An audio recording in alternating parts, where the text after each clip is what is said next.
We've talked about this so many times. Yeah. Spirituality and technology sometimes are at odds with each other.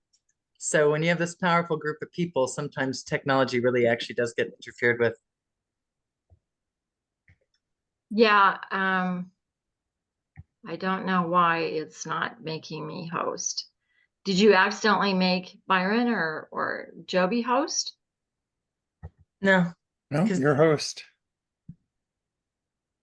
Okay. And the meeting is being recorded, by the way. Yeah.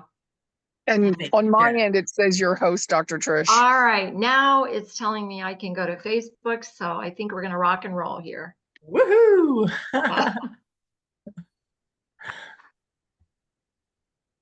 Oh, Jack, you said it is recording. Okay, it's just giving me the option to record it on my device. Perfect. This meeting is being recorded. Thank you. You're welcome. Good All right, morning. everybody laugh and smile. We're going on to Facebook Live. And I'm cutting and pasting it from mine over to Oils with Jack. Thank you for doing that, sweetheart. Hey, I'm totally honored. I just wish Facebook would let me run Facebook so that it would run right. Like they had to have figured out a way to make money by not letting us do it. And so every week I don't know. something new. But look at all these beautiful people here on a Saturday in the summer. We've got a lot of people that have already popped on, and I'm only guessing because of our VIPs that we've got with us today. So Trish, you let me know when it's over in Oils with Jack. Yeah, it's in And the then progress. It's got a little circle going on. Perfect. Good morning, everyone. Oh, you can see you. Hi. Hi. Magic man. Poof.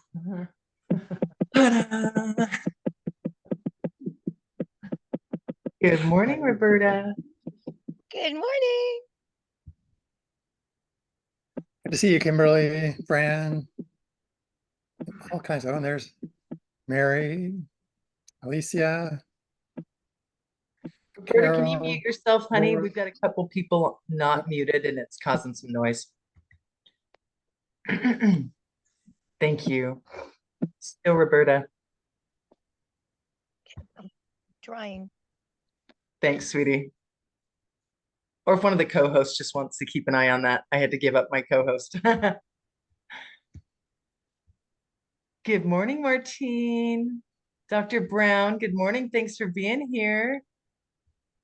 We are so happy to have you with us today. And Trish, if you All want right, we are now live in Oils with Jack. And we just so appreciate God helping us with this. Thank you, sweetheart. So just as always, you guys, if you will take 1 second, go to Oils with Jack or go to my own page, go to the little 3 dots up in the right-hand corner, copy the URL, go back to your own Facebook page and paste it into a post. You will get the benefit of all the eyeballs on this morning. So you will double and triple the algorithm, how Facebook decides whether or not you're worthy to know something. and we don't know how that works right now, but we know that this message that we're going to have today is absolutely needed so much in the world. So if you guys could really copy and paste this back into your Facebook and then help people to get this message today, I'm going to hand it over to you, Ellie. And I guess I'm host, but everybody else can be co-host. All right, thank you, everybody. God bless everybody for being here. Okay, love you, honey. Thank you for working around that technology. And thank you for the honor of being the one to introduce these gentlemen today. I appreciate you asking me to do this.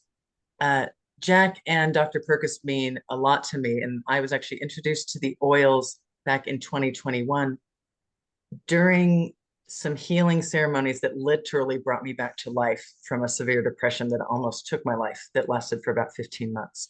So they both mean an awful lot to me. I wore my special shirt with my little bluebirds for Dr. Perkus today. And Jack is really someone that needs no introduction. I refer to him as a living legend. And I love to tell people Jack is one of the OGs of personal development. He just never stopped. He just keeps going and keeps educating himself and bringing goodness into the world. And he has a beautiful life vision. And just in my opinion, he's one of the most impactful people that's ever lived. And he's just getting started. So we all know he's the chicken soup guy. He's the best-selling author in world history, all of those things. The #1 coach in America. He's also just our friend. He's an amazing man. And so without taking up any more time, I just will give it over to my friend. I love him so much, I'll let him steal my nickname. The one and only Mr. Jack Canfield. We love you. Thank you so much for who you are, and thank you for being here. And I will let you take it from there, my friend. Thank you very much. Appreciate it. And I'm excited today. I'm really just kind of bookending this. Our main attraction is Dr. Perkus, who I first met when I read this book, Aroma Freedom Technique. And he took me and my staff through a obsession of it, and it blew me away. I mean, it literally, I had been doing belief change work and releasing limiting beliefs and all that for a while. And there was a certain process you go through. And when Dr. Perkus took us through this, what happened was steps that normally I would consciously guide people through showed up before the instructions. And so it was really amazing when the oils were doing the work and the sequence and the setup and all that. And so today he's got a new book out, which is, I've got a slide later. I'll show you when I introduce him more formally. But he's going to be leading us through this process, which I'm really excited about because I haven't gone through the new work that he's done. But he's had a huge effect in my life, both with his drink with Ningxia and sulfurzyme, which he does every day and I do every day, and my wife does every day. So there's just a lot of things.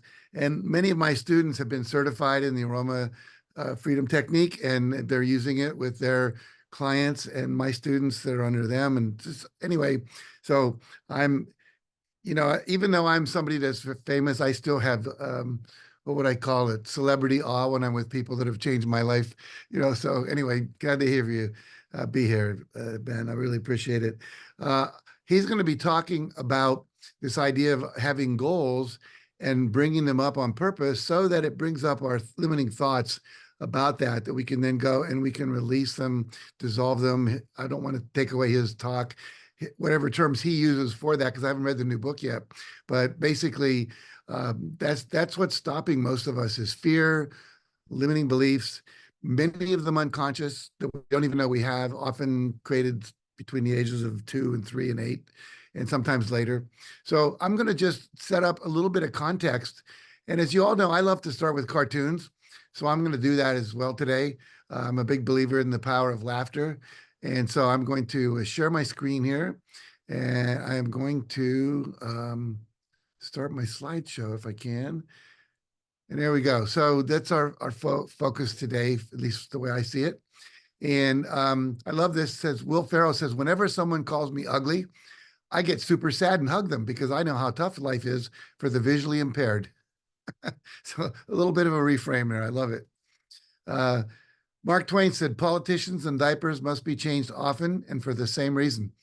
And I thought since we're in the political season here, that's pretty relevant.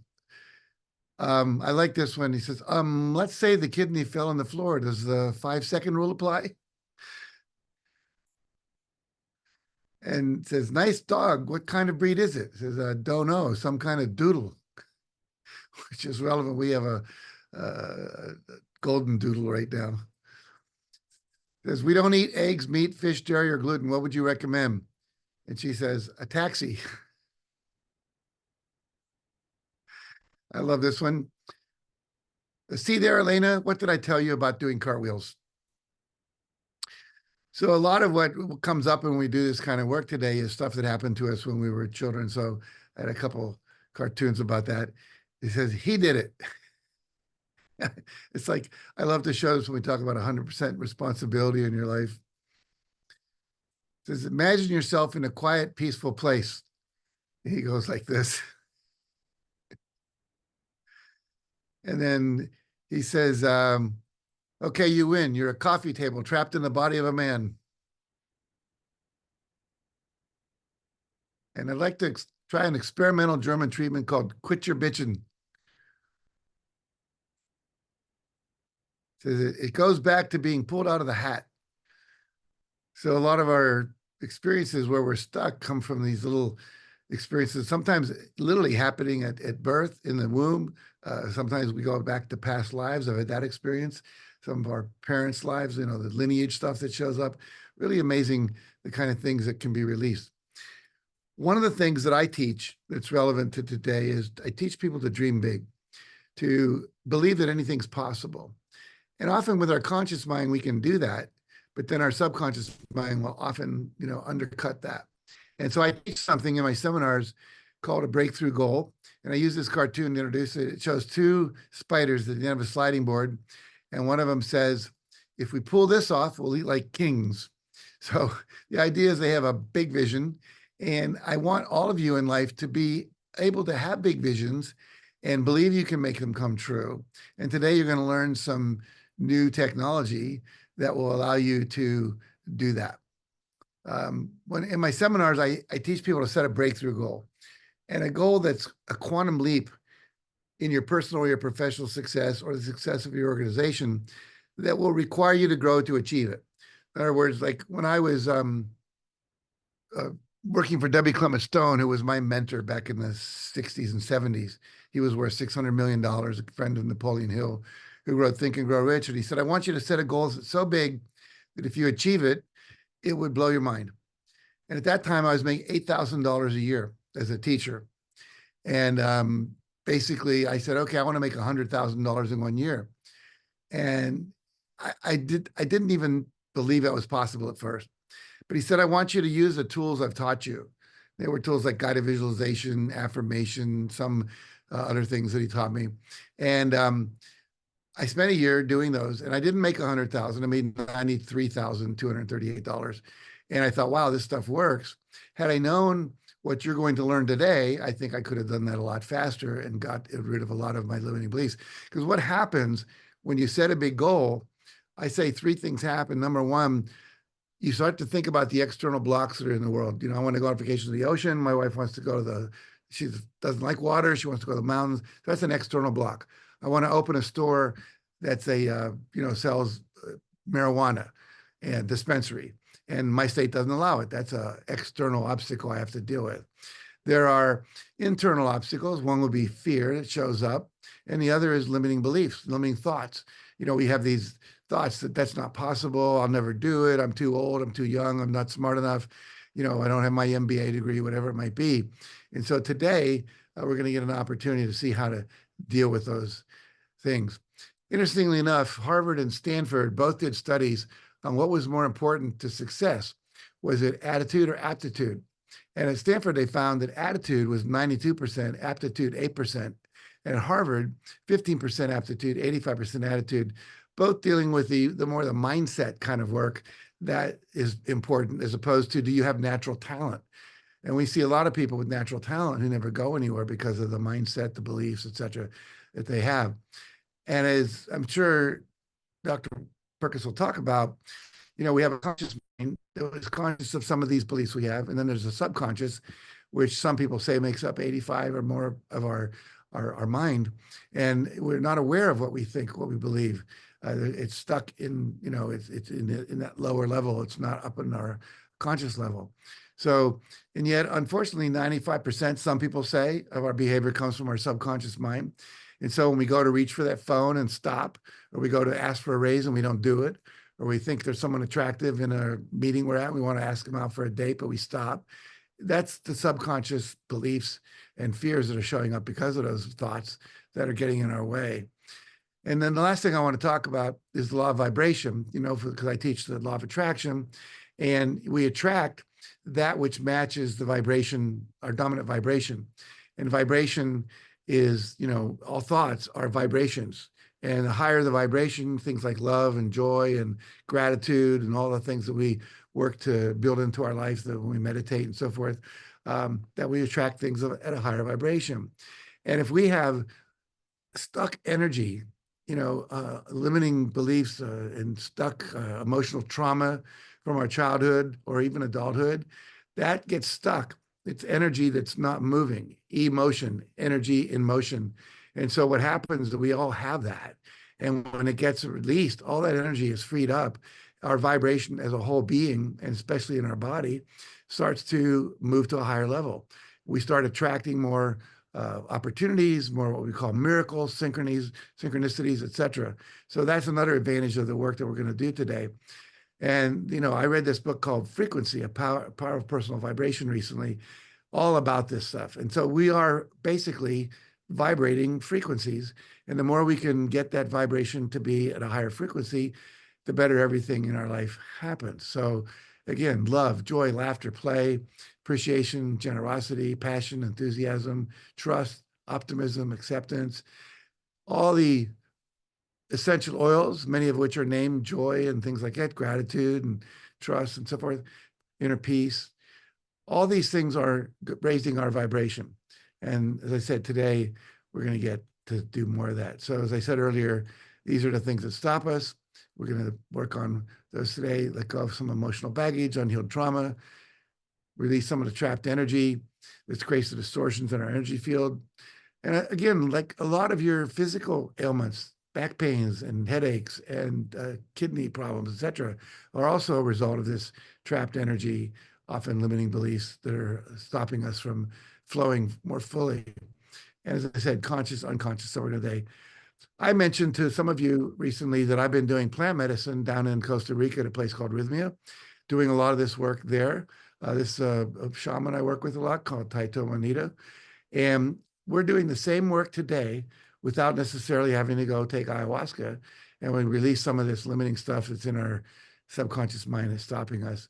So again, Dr. Perkus, I love his work. I read his book. I didn't train in it, but I trained myself in it because I thought I knew a lot of the stuff already, having been a trained therapist for years. And now this new book, I haven't read it yet. It's just come out. I ordered it yesterday on Amazon. So without further ado, I want to turn this over. I'm going to stop sharing here and let Dr. Perkus take us on a wonderful, magical ride. Thank you.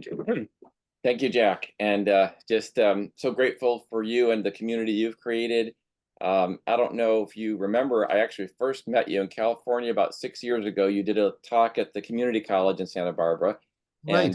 And we were there, and you actually had my daughter on stage demonstrating muscle testing with her. And so we actually came across that video recently. So that was a lot of fun. And several years ago, we met and shared ideas as well. And it's just an honor for me to be able to present to you and to help all of you really get wherever you need to go, because that's what this is all about, is just helping you go from where you are to where you want to be, just like Jack says. I'll kind of take it from there. This idea of when we set a goal, one of the things it does is if it's out of our comfort zone, it's going to trigger all of these negative thoughts. Well, how do we get rid of those negative thoughts? There are a lot of methods for doing that. Cognitive therapy has methods for doing that. Affirmations can do it to some degree. The challenge is that when we are trying to affirm something, sometimes there's a conflict created inside of us between what we're affirming and the parts of us that don't believe it.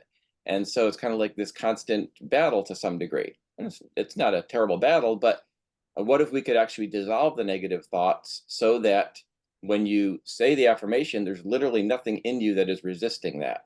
And that's really what I discovered we're able to do with this process called Aroma Freedom.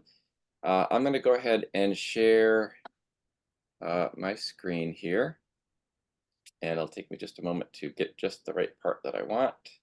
But I think I have it here. You guys see my screen now? Yes. Great. Okay, and I share this. I start with this one just to, this is one of my students from 2017 with the first book. It came out in 2016, so we're starting to teach that.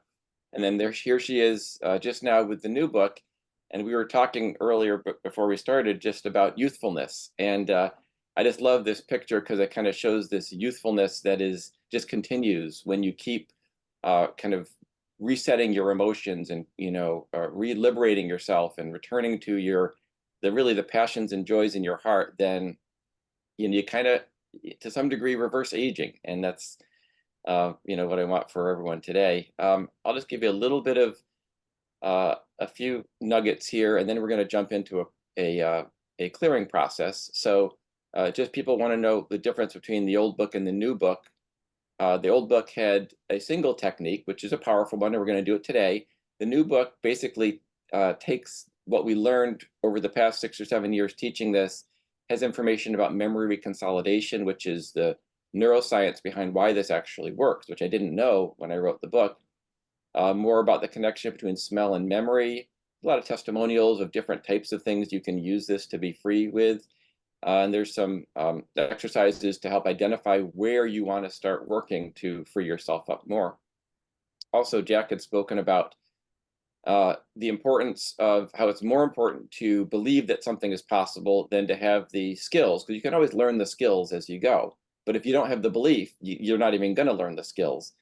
So this is a little graph that shows the first year that I was teaching this in the certification program that we have. I was having everyone entering their data, their sessions into this Google Doc or this form. And after a year, I looked, and Google had actually created this nice little graph for me showing what happens when people go through this process. And I'll explain what this means.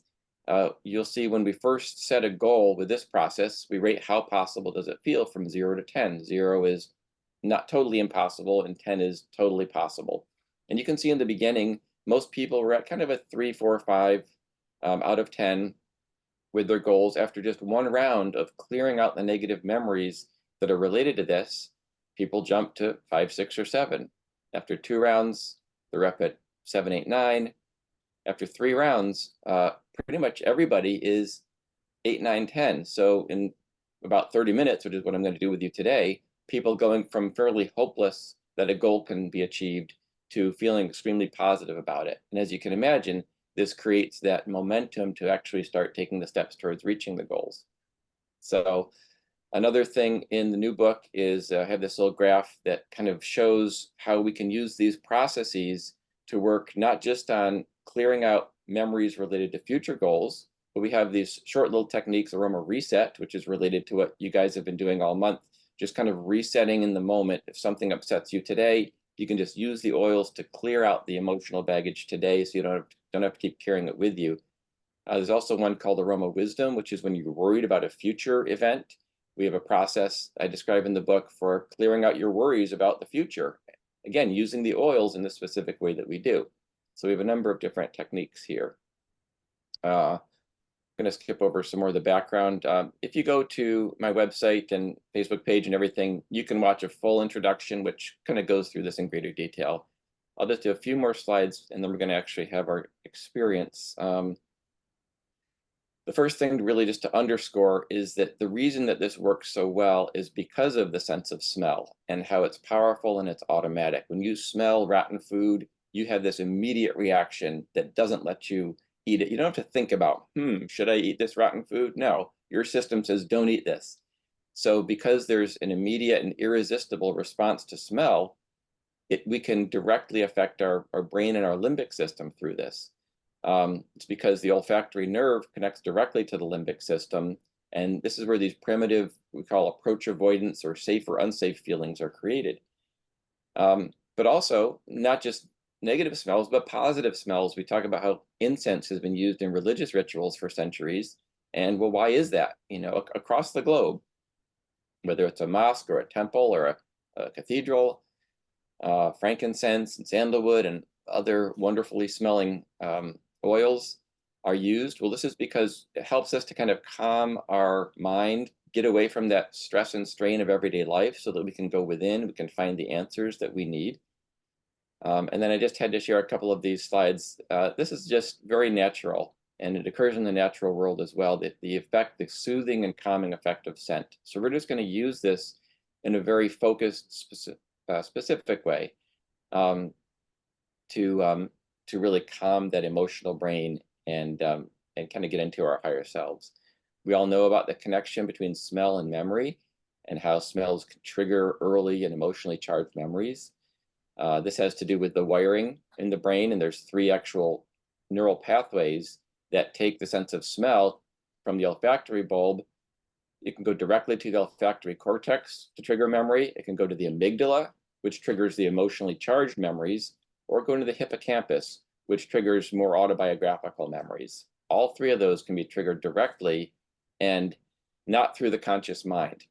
And this is also something I think that Jack was alluding to, that with this process, you're going to go back to memories that you had no idea were connected with your current goal.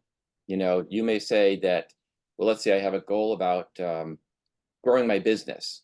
So you would expect that the limiting memories might be about times in your life when you failed at business, or times in your life when you struggled with money. Well, it turns out that may not be the issue at all. It may be that there's a sense of fear that goes back to a time when you were 8 years old and you were afraid of the bully sitting next to you in class.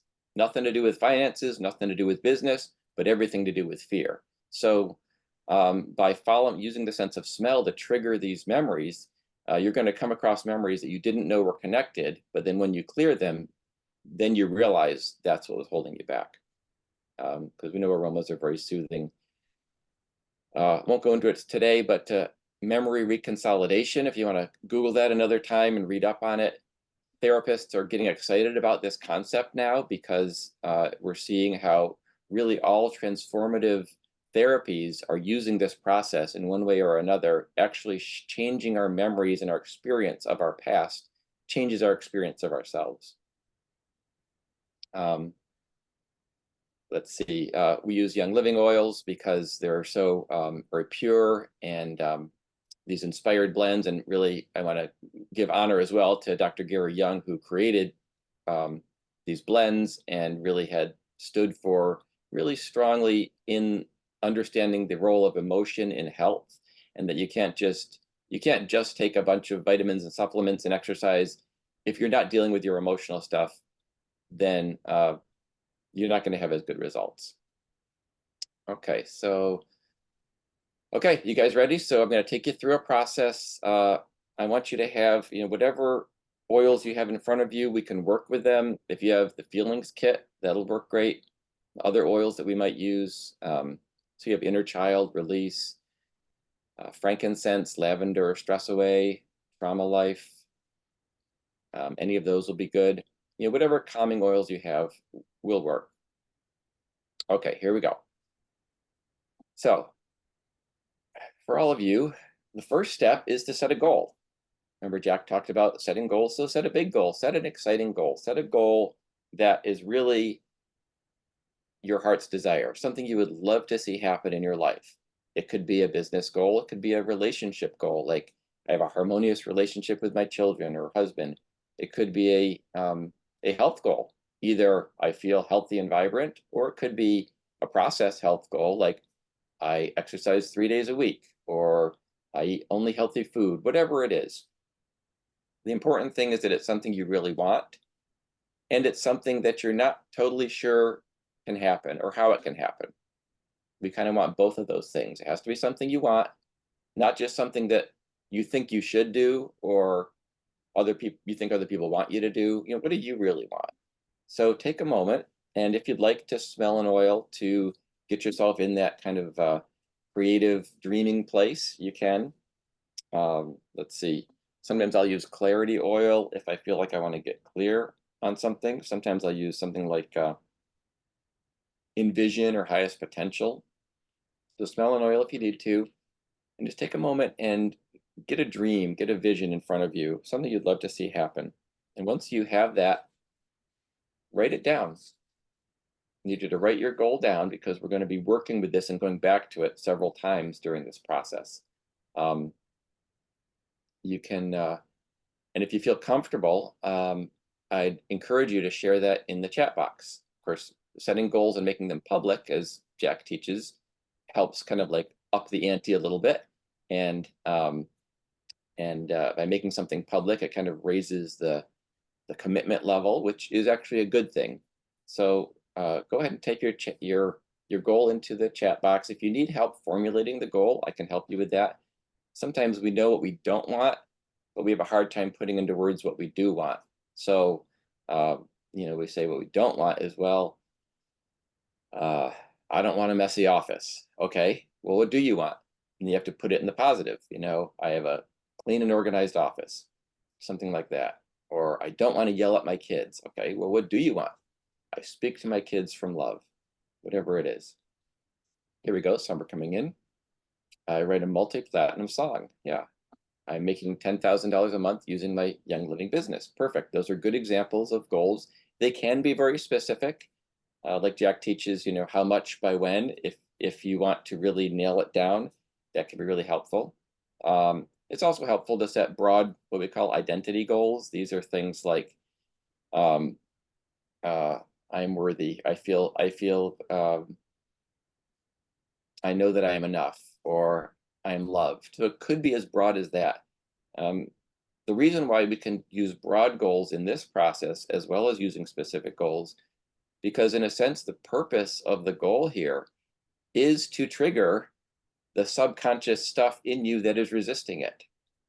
So if you say, I am loved, well, that's not a very specific goal, but if that triggers a feeling in you like, no, I'm not, then you can use that, because we want it to be triggered, because we actually have the tools to clear it with the oils. Great, some more goals are coming in. Let's see. To be David from David and Goliath. Yeah, there you go. What else here? Enjoy my upcoming travel. I'm healthy, happy, filled with joy all during the trip. Yep. Silver in 30 days. Prevent 10 million suicides. That's very specific. By December 31st, 2034. Easily prepare for travel. Earning 15K or more each and every month. Combined monthly family income of 10,000 or more. Yep. Healthy and fit. Feel and look it. Perfect. Yep. You guys are doing great. Yeah, and we say this almost as if it's an affirmation statement in the I am. And the reason is we want it to be you're stating it like a reality statement, because that's what's most likely to trigger the stuff in you that disagrees with it. If you say I will or I want to, then you kind of like, well, maybe I will someday. But if you say I am, that tends to trigger you more. And again, here we want to be triggered. Okay. Okay, so you have your goal. Now you're going to rate how true or possible that feels from 0 to 10.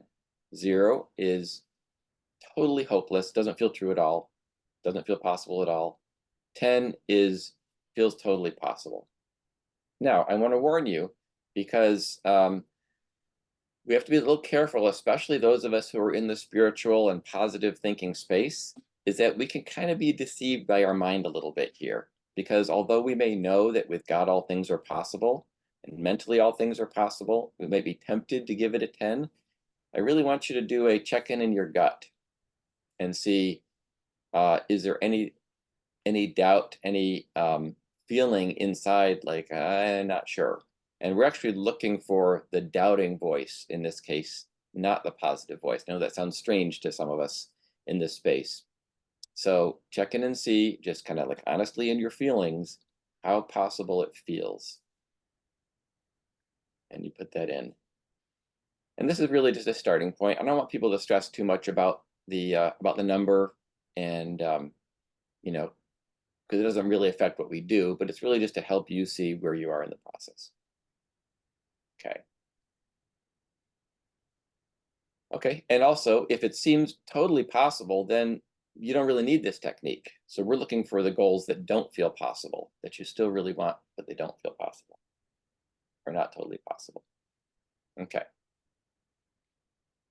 Great. Now, next step, once you have your goal, listen in, read your goal and listen. What is the negative voice in your head saying that tells you this isn't possible?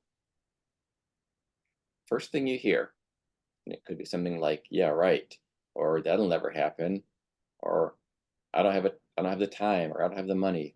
Whatever it is, if you want to put that in the chat box, you can. But we also respect your privacy as well. If you feels embarrassing, you don't feel like putting it, you don't have to. But yeah, Cheryl says, no way. Yeah, sometimes it's almost even like a laughter, like this voice inside of us, like that'll never happen, or in your dreams, or something like that. So just listen in. What is the negative voice saying that tells you this can't happen? Yeah, Dr. Nazella says you always get sick when you travel. Ellie says, if I grow too quickly, I won't be able to sustain. Yeah.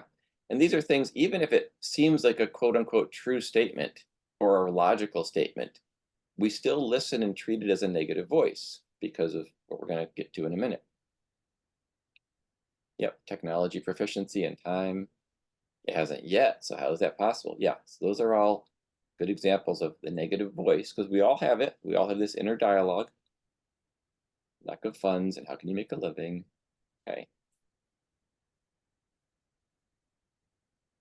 Okay, once you have that negative voice, next step, step 3. And everything I'm taking you through is written in the book step by step. You just follow the process. Okay, step 3, notice how you feel when you hear that negative voice.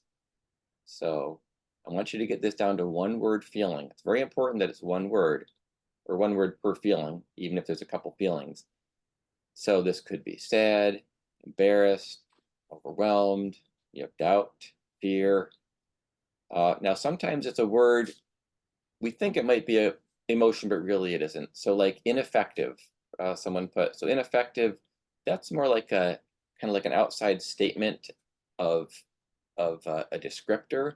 So you want to go drill down a little deeper and say, well, how do I feel when I judge that I'm being ineffective?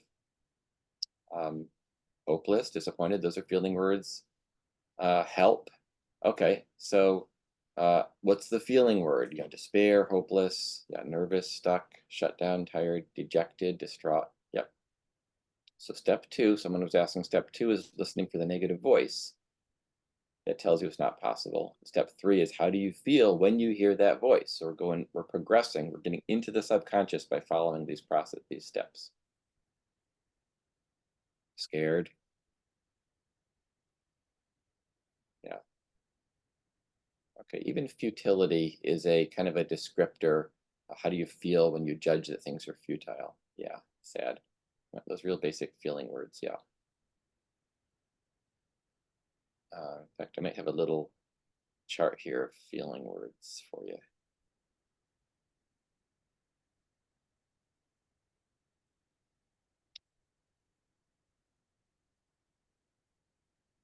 Looks like I don't actually have it in this presentation. Okay.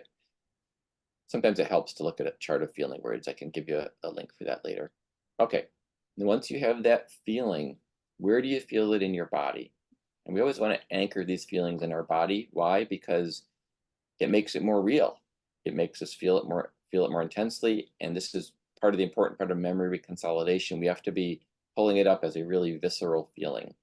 So where in your body do you feel it? Yeah, throat, heart, gut. Yep.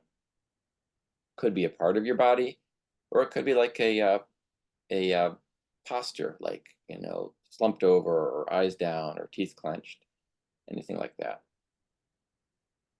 Yeah, where do you feel in your body? Good, you guys are finding it. Okay, now you have this feeling, found it in your body. Now connect with the feeling and drift back to an earlier time when you felt the same way. Could be recently or long ago. And just allow yourself to drift. First memory that comes up is going to be the one to use. Could be a single memory, or it could be like a movie, like a film strip of multiple times in your life when you felt this way. And I don't need to know what what the memory is. You can write it if you want, but you can just also just write the words got it. So I know that you have it, or the age that comes up, whatever it is. And this is also something that's really helpful.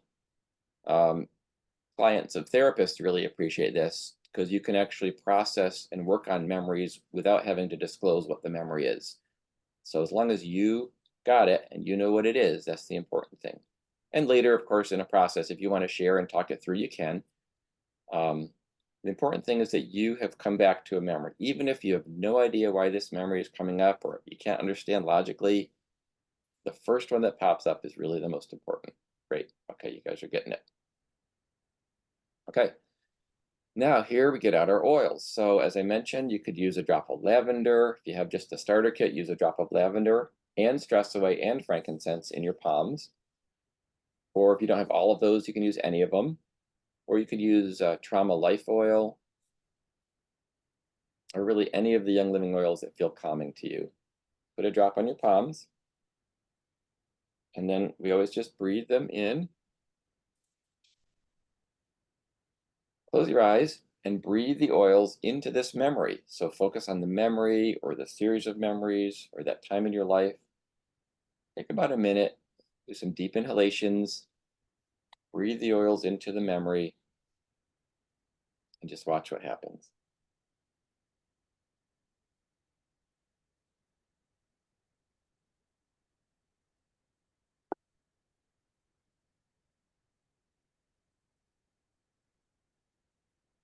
Just notice what happens to the image, the thoughts, the feelings.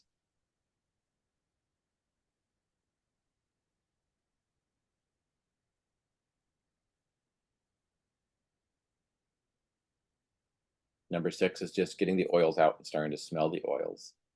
And step 7 is you just taking this time, breathing into the memory and watching what happens. And as you deeply inhale, you may notice things starting to happen. You may notice the memory starting to fade or transform in some way, or just get less emotionally charged. Possible that it gets more emotionally charged. That's okay too. It's possible that it shifts to another emotion. Just noticing what's happening.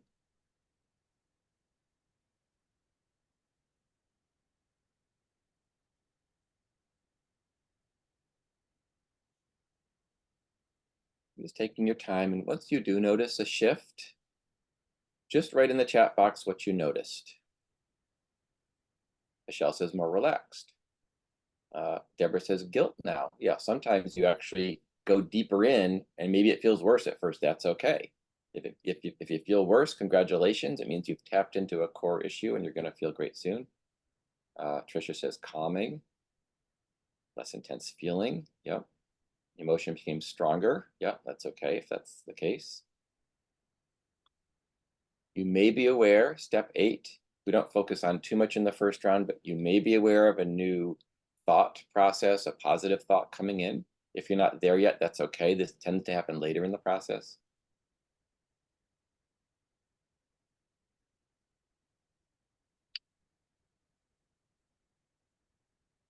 Yeah, sometimes the part of your body that it resonates in might change. It might move from your belly up to your heart or throat. Laura says, took the feeling from my tongue to my upper cheekbones, which feels like a higher vibration. Yep. Yep, more awareness of what could have happened, a clearer understanding, Dr. Nazella says. Yeah, so you may get some insight coming in yet.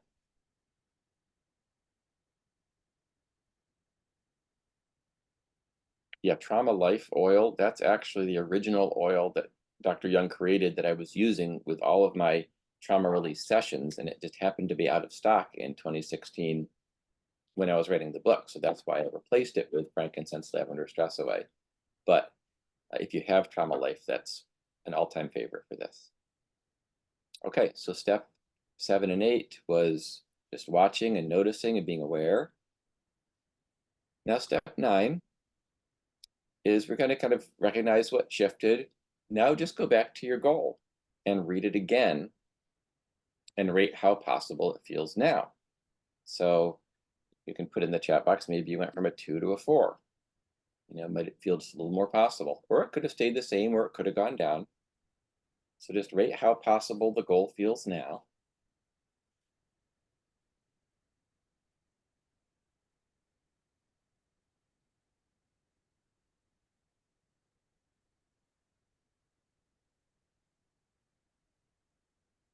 Yeah, the 2 to an 8. Yeah, sometimes you make a big shift. Sometimes you just move steps at a time. 4 to an 8. This is in, someone's asking which chapter this is.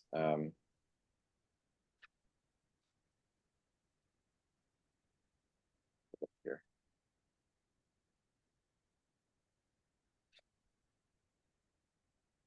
The new book is chapter 8. by the aroma freedom technique. Aroma life, you could use, that's one Dr. Young created more, believe it or not, for blood pressure. But if it smells calming to you, you can try it. Okay, so most of you went up a couple points. Martine went down. Congratulations. If you go down, it means that you're tapping into a core issue. So now what we do is we're just going to go back. So we did one round just now. We're going to go back and do another round and see if there's still any negative voices. So we go from step 9 back to step 2. So read your goal again and rate how we already rated it, sorry. Listen in for what else is a negative voice saying right now that tells you that's not possible. Again, just whatever you hear. What's the negative voice saying? Now, some of you, if you had a huge clearing in the first round, there might not be a negative voice anymore. Most of you are still going to hear something. So just notice whatever the voice is saying now.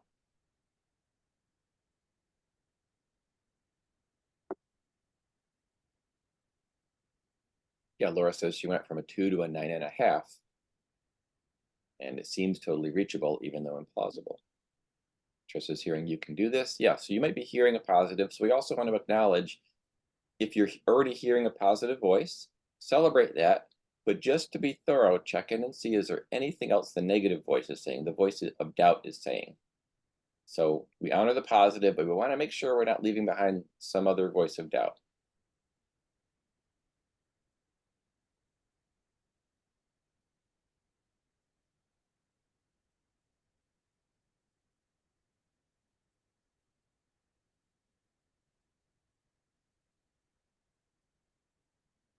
Yeah, okay. So once you have that, once again, step 3, name the feeling you get when you hear that voice. So if it's a negative voice, you're going to have some negative feeling again, like fear or embarrassed or overwhelmed or something.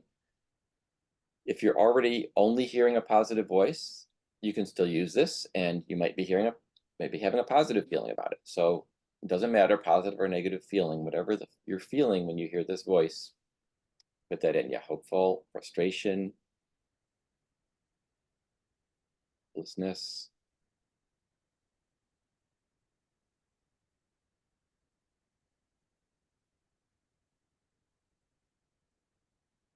And some people, again, who are kind of in the positive thinking movement, sometimes they've been so trained to not think negative that they have a hard time acknowledging that there is some parts of them that are still feeling uncomfortable, unpleasant things. But we want to honor whatever is there so that we can clear it and heal it. Apprehension, yep.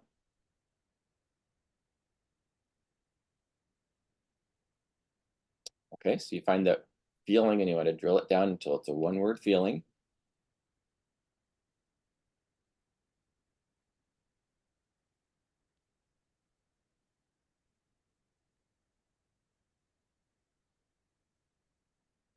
Once you have that feeling, find it in your body.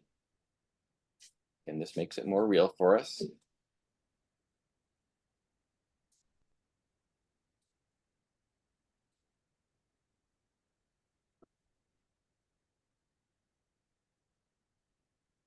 So you found it in your body. Connect with that feeling and drift back to an earlier time when you felt the same way, recently or long ago. First memory that pops up. Could be a single memory, or it could be a series of memories or a movie.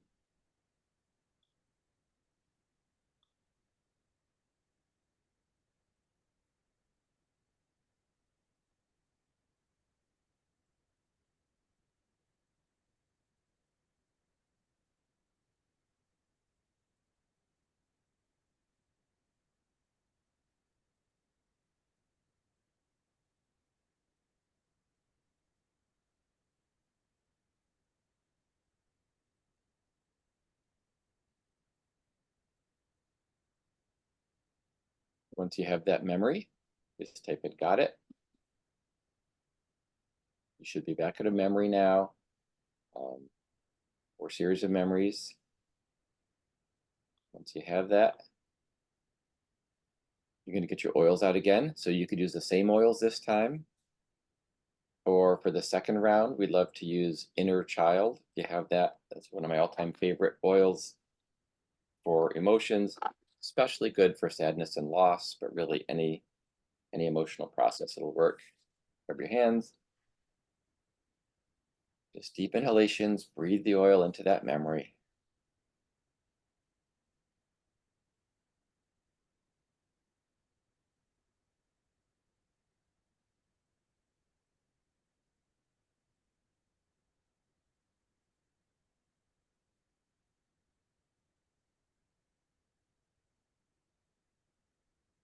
Yeah, Kathleen's remembering a very upsetting memory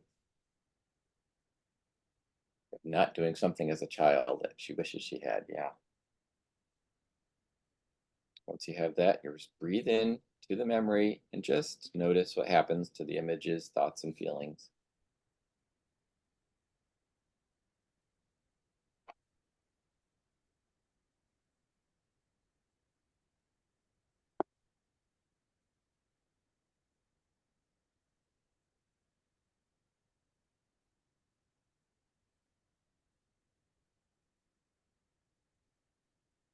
Just notice what happens.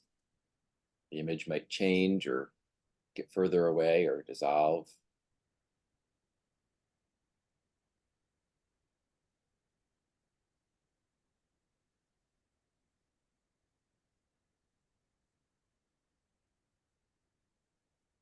Yeah, the images are dissolving. Yeah. You might notice what happens in your body. You might feel more calm. And I always say feelings like waves, and no wave lasts forever. So just ride the wave of the feeling, keep the inhalation going until it crests and then subsides.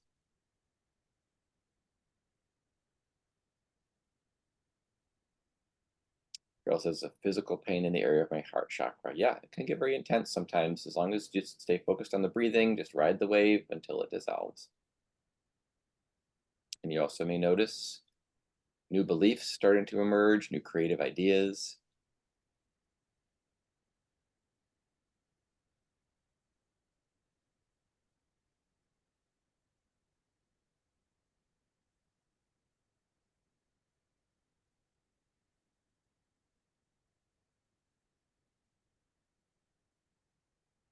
Yeah, if there's deep crying, Holly says, to stay focused on the image.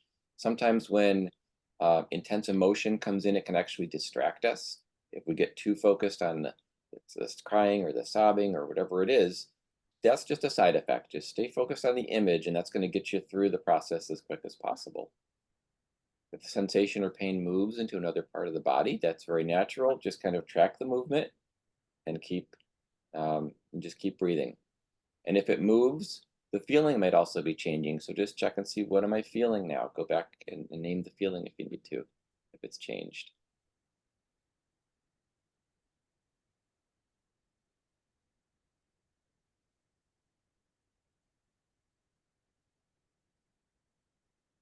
And just type in if you're getting any new creative ideas or a new wisdom or what's changing. You might be there, you might not be there yet. We usually do 3 to 4 rounds in a clearing, and this is only number 2. So some of you are feeling great, some of you aren't there yet. That's okay. Yep, the yawning.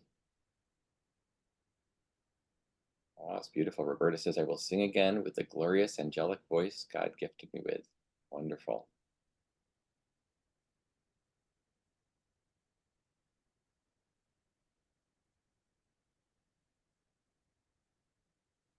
Calm and supported. Perfect. Cheryl says, my dog just jumped into my lap as the overwhelm cleared. Yeah, animals are very sensitive to what's going on in the space. Leaning into instead of backing away. Yeah, that's what happens when the negative energetics, which is really the avoidance side, the pulling away, when that starts to clear, we can go into the approach side, which is what helps us approach life, approach goals, approach challenges.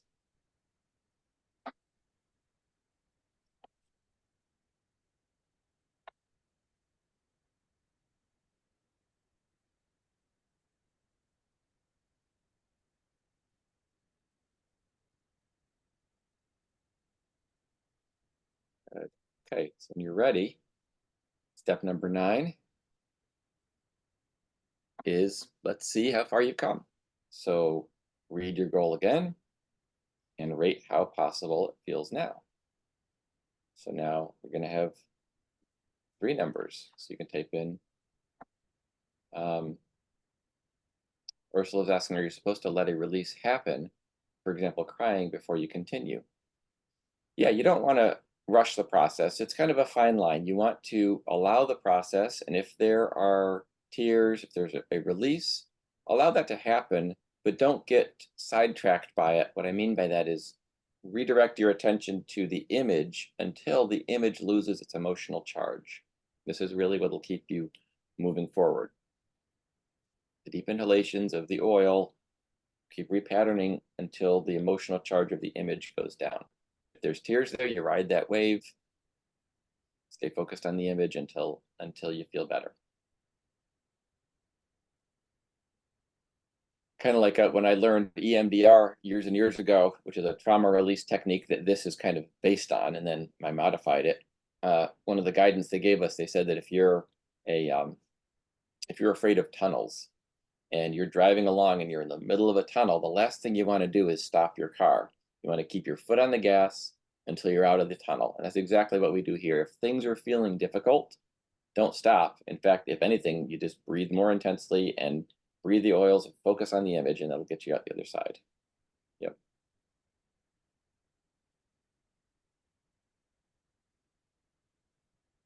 Yeah.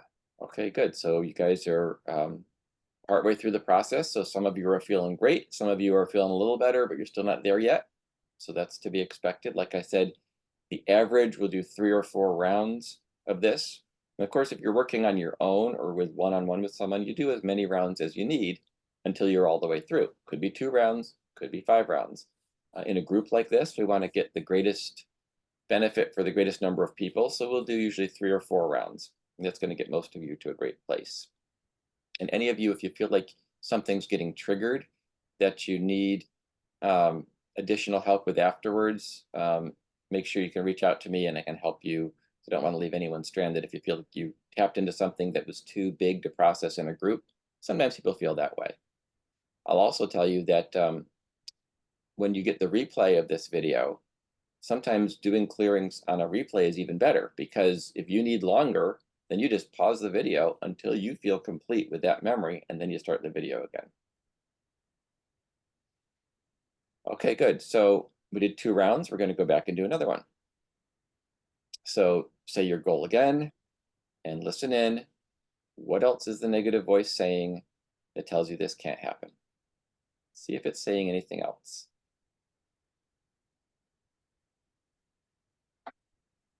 And sometimes it's a little bit unclear, like Kathleen says, of course it's possible for me. So there's like some positive in there, but it's not totally positive.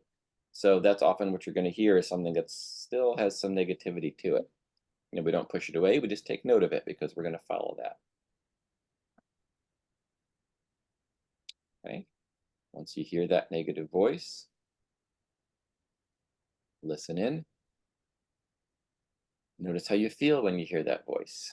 Find that one word feeling. And I'm going to show you, I found what I was looking for earlier here. There's actually a feelings wheel that I'm working on that breaks things into feelings kind of based on the survival responses that they're related to. So it could be a feeling in the flight category, like scared or anxious or nervous or worried. It could be in the fight category, like angry, frustrated, irritated, resentful. Could be in the grief category, panic, lonely, sad, empty, hopeless. Could be in the disgust category or the self-doubt, doubt, guilt, regret, remorse. Could be in the fawning category, worthless, ashamed, small, powerless. Or the freeze category, surprised, confused, numb, shocked, overwhelmed. Or other things. But sometimes looking at a feelings wheel can help you with this. And actually, I have a project that I'm working on right now of taking these feelings and having them on here it is. It's a session card. I'm going to make these available to people once I have it just how I want it. it's a little piece of absorbent paper with the place for 6 oils on it. So you can drop the oils on and then put it in a Mylar bag and send it to a client, send it to someone who needs this work. And then all they need to do is smell the appropriate oil at the appropriate time, and they can have a powerful clearing without having to buy a kit yet. And then in the future, if they want it, then they can buy bottles of oils. But in the beginning, you just want people to have a very inexpensive way of getting started. So, and then what I might do is put the feelings wheel on the back of this so they have something to refer to as well. So let me know if you want those. I'll make those available in bulk so that you can send them out to your people, or possibly even right from the website already pre-charged with oils, so that you can, if you have a client in Arkansas, you can just order one, have it drop shipped to them in a few days. You can do a session with them. So that's one of my latest projects. Kathleen's in Arkansas. How did I know that? Okay, so great. So let me take you back to where we were. So we're in the feelings section. So again, take that negative voice, find that one word feeling word. So important that you grab that feeling word. And then you find, where do you feel it in your body? Again, making it very real, very visceral.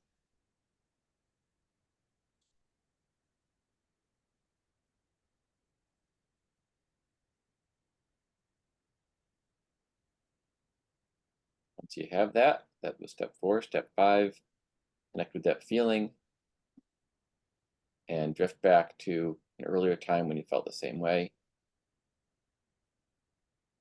recently or long ago. First memory that comes up is the right one. So now for the 3rd round, you're going to breathe our oils in. 3rd round, I love to use release if you haven't used release yet, and that is in the feelings kit. And the feelings kit from Young Living has a lot of these great oils. So release is really good, especially for feelings of irritation, anger, resentment. But really, at this point in the process, we're just adding more oils to our hands and getting a richer experience. So you know what to do now. You're just breathing the oils into the memory.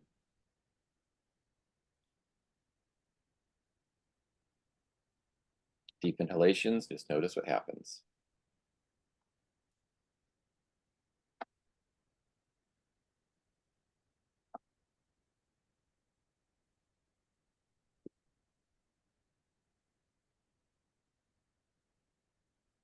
Keep doing that. I will be right back.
And notice if there's any new beliefs that are starting to come in.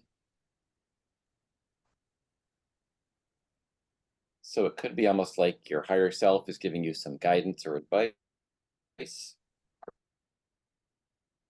Or you could be feeling some reassurance coming from a higher place. Yeah, like Michelle says, some peace, like it's going to work out okay.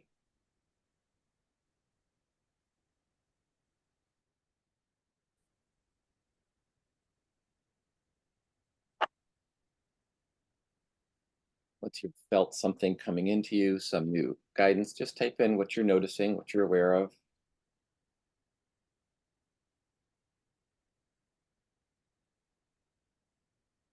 Yeah, Deborah says big realization and not guilt.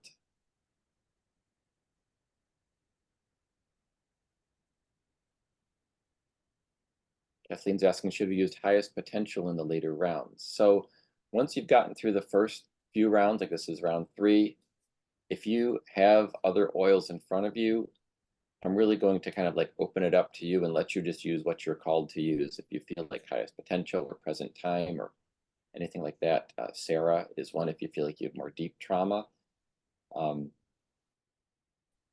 If you feel confused, clarity. But don't worry, in the end, we're actually going to do an affirmation phase once we've gotten through the clearing. So I'll guide you through that when the time is right. Mary's saying, is that goal actually in my best interest? Oops, it skipped away. Or as important as I thought it was. So I'm glad you mentioned that, because sometimes as we do the clearing process, our goals actually change, and we update the goal, and we realize that what I thought I wanted isn't really what I wanted. Right? You just understanding, update your goal to make it reflect what you really want now.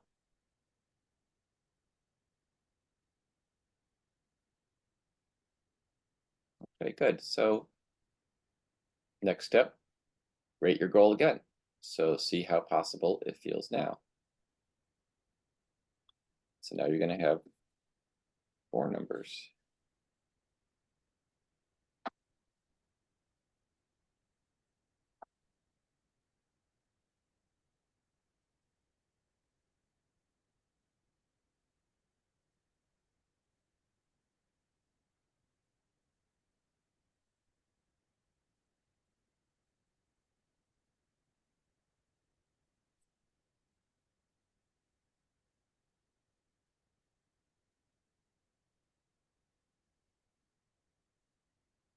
Good. So yeah, so you can see the progression for most people. Sometimes it has a little up and down. That's totally fine. Generally, you guys are moving upward. So it was 3 rounds. How many of you feel like you could still use one more round? Like you've noticed some clearing, but there's still something there that doesn't feel quite right.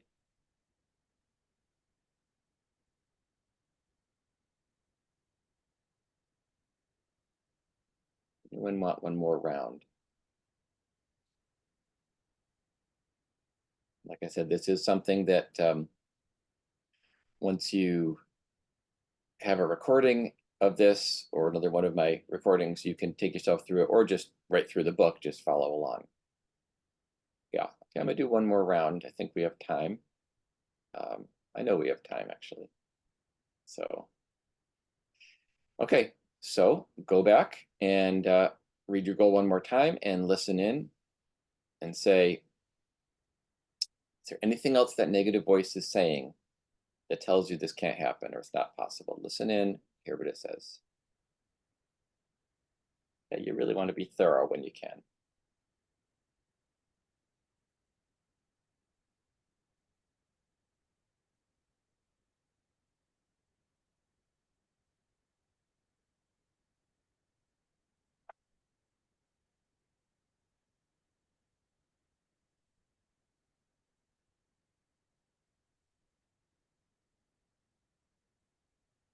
Once you hear that voice, you guys know the drill. How do you feel when you hear that voice?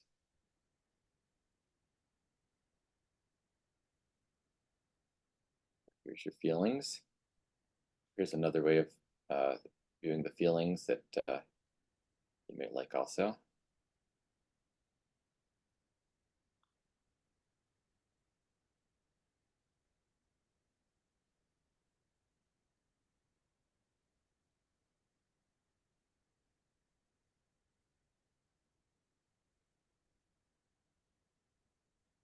And where do you feel it in your body?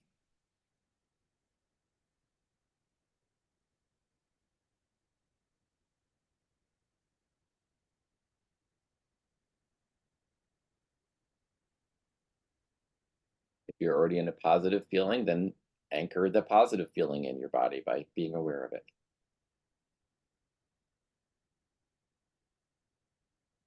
Once you have that, you guys know what to do now. You drift back to an earlier time when you felt the same way, recently or long ago. First memory that pops up, even if you don't know why it's coming up.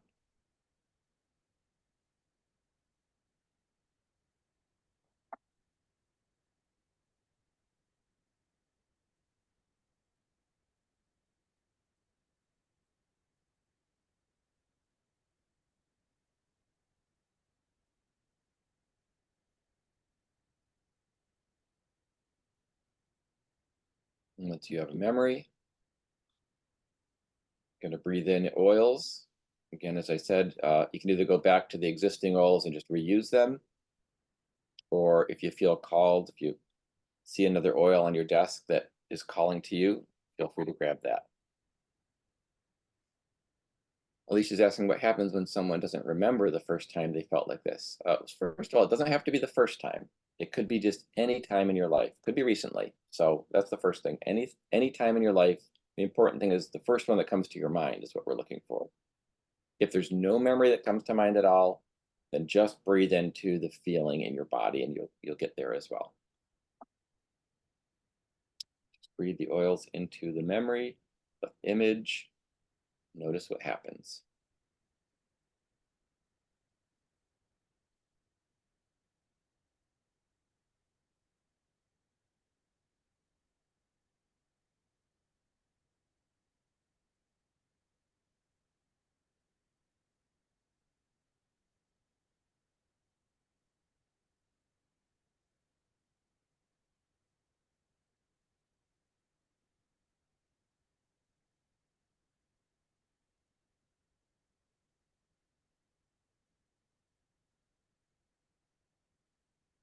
And then noticing any new beliefs starting to come in, creative ideas. Sometimes you're going to get a specific guidance of this is the project, this is the step I need to do next to complete this project, or I need to make this phone call, or I need to talk to this person.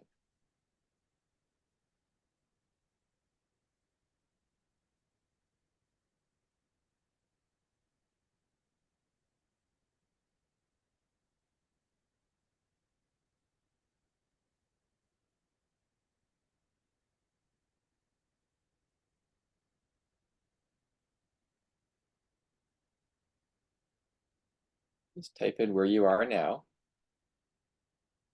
When you're ready, take as long as you need to.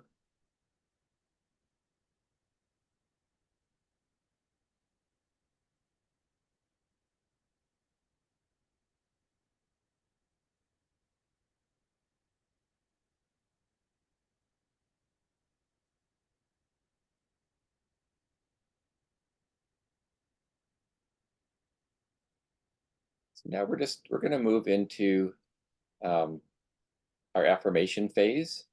Remember, we talk about affirmations, and of course, Jack talks a lot about affirmations, how powerful they can be, and they're even more powerful when you don't have stuff within you that's resisting them. So we're going to create an affirmation now. Create an affirmation that expresses your new positive belief. So affirmations are present tense I statements. It could be the same as your goal. If your goal is I make 10,000 a month, that could be your affirmation. Or it could be more specific. It could be, I call 3 people every day. Or it could be more of a mindset, like I'm strong and capable, or I am confident and creative, whatever it is. So create an affirmation that expresses the new positive belief of where you are now. And type that into the chat box.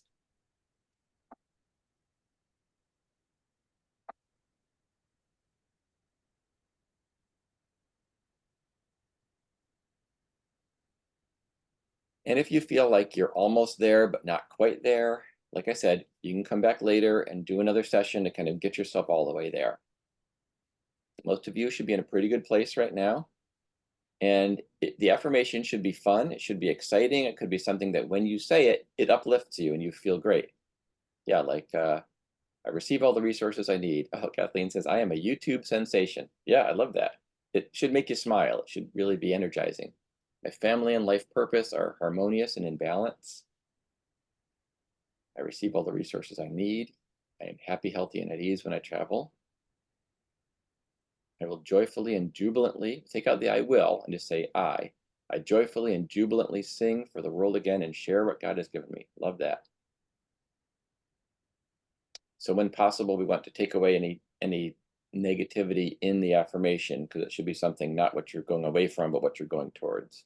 I can do this. Yeah, you only do step 10, Ursula, after you've completed several rounds and felt the shift. So if you don't feel like you're there yet, and you can still do the affirmation now, just to kind of complete the process with the rest of us. But then if you feel like you need to do a few more rounds later, you can take yourself through it again. I'm healthy and wealthy and people are drawn to me. Yeah. Love this. Yeah, you guys are doing great ones. Okay. So that's step 10. Step 11 gets even better. So we're going to say your affirmation as we're smelling an oil. So transformation is my #1 oil for this. You can use Believe oil, or you can use really any oil that's uplifting to you and feels positive to you. You're going to take a drop of it, put it in your palms, smell it, say your affirmation. You can say it out loud or to yourself.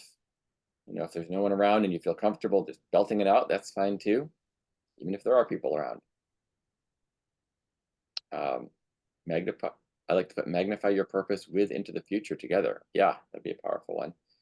Okay, and then we like to do it with a power pose. And a lot of you have heard of power poses and know the research from Harvard about this and how saying, just standing in power poses activates your confidence level, might even raise testosterone, lower cortisol.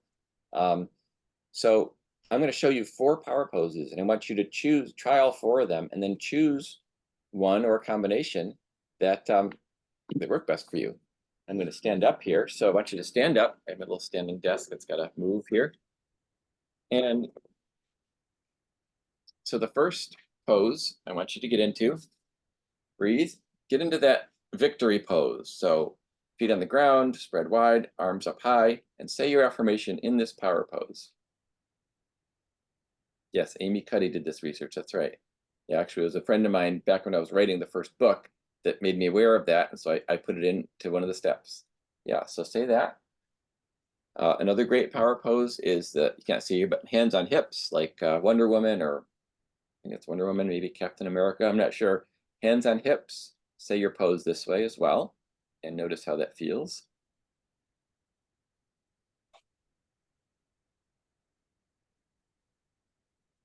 Breathe again. And the third one I want you to try is hands on heart. We call this the self-nurturing pose. And this is really good, especially for those affirmations that are really more about taking care of yourself and honoring what's within you. Because some affirmations are not so much about conquering the world, but about really resting within yourself. So just see how that one feels. Say your affirmation in this pose. And then the fourth one is we call the self-hug. Really just give yourself a hug. Some people love this most of all. It just feels very nurturing. Say your affirmation, smell the oils in this pose. Now, once you've done all of these, just see which one of those felt the best for you.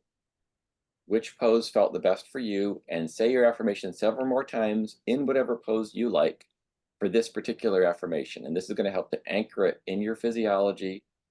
And the oil is going to actually start to link to this positive feeling so that in the future, when you're doing your affirmation with your oil, it's going to bring you back into this space.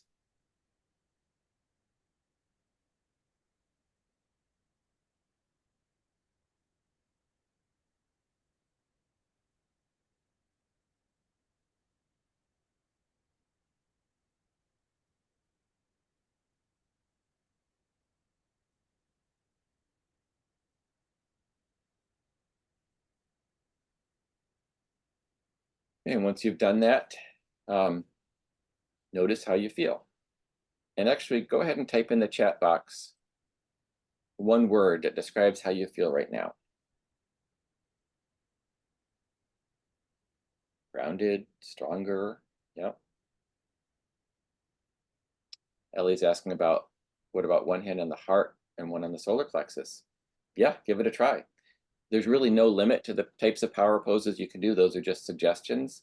I know one person, she was a yoga teacher, and she wanted to do a warrior pose that felt really good to her. Another woman I was doing this with, she's a dance therapist, and she wanted to kind of do this power dance, and that's what felt good to her. I've done it sometimes where there's like a movement. Like I do affirmations and AFT sessions on myself constantly.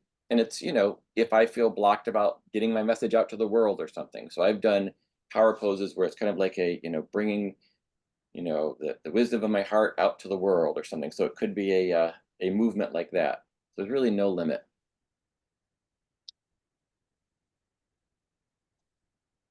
Yeah, so you're feeling powerful, peaceful, relieved, positive, connected, confident, free, capable. Wonderful. Yeah, so I want to just be aware. So in about 40 minutes, we went from you feeling hopeless and frustrated and negative to positive, peaceful.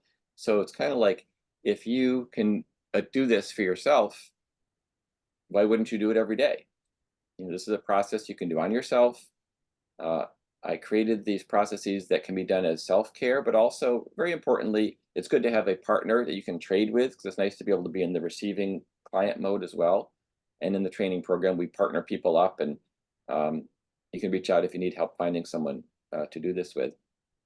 Final step, I'm sure Jack would agree with this as well. You want to get into a positive place, but you got to take action as well. So, but you want it to be aligned action and inspired action. So the last step here is maybe not to make your whole plan right now, but what is 1 or 2 action steps that you can take to move forward? So identify 1 or 2 action steps, and you can write them down if you want, put them in the chat if you want. And this will help you take what you've gotten to here and move it forward. So I'll also mention that one of your pieces of homework, action steps, is to say this affirmation at least 2 minutes twice a day, more if possible. And by doing this, you're going to be anchoring in this good feeling, this positive feeling you're in now. And if you have trouble doing the affirmation, if you feel blocked about it, take yourself through another AFT session.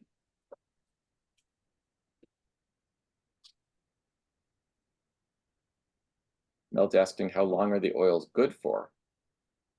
The oils are good forever.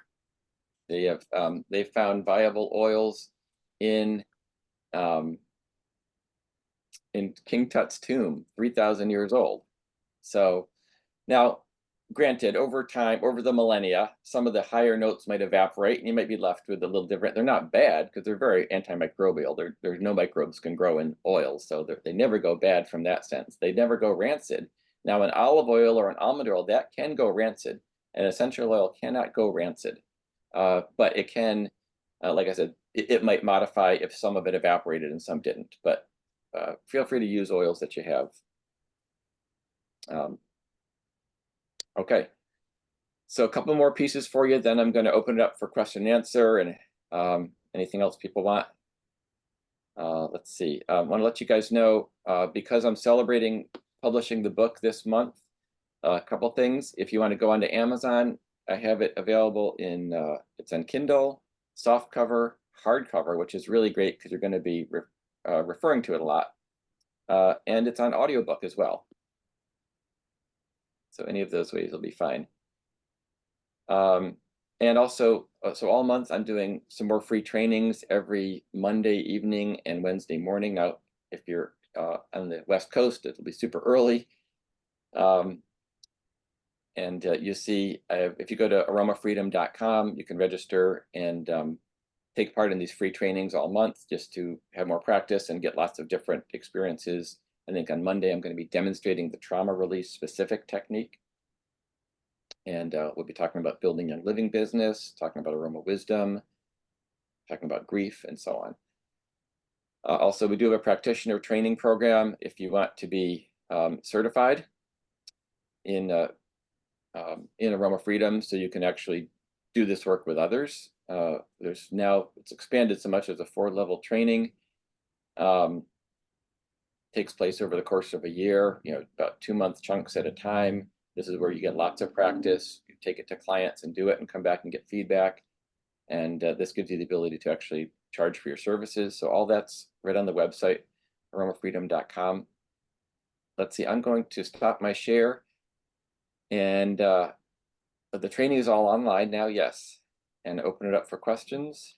And Dr. Perkus, I'd like to see, Jack, you did a huge training on Thursday that had, I think, over 900 people in it. And you were also teaching people how to break free of their emotional stuff. And you've also taken so much of Dr. Perkus's work. Could you kind of expand on how much you guys are overlapping, what you're doing different, and just give us some more tips? Well, here's the deal.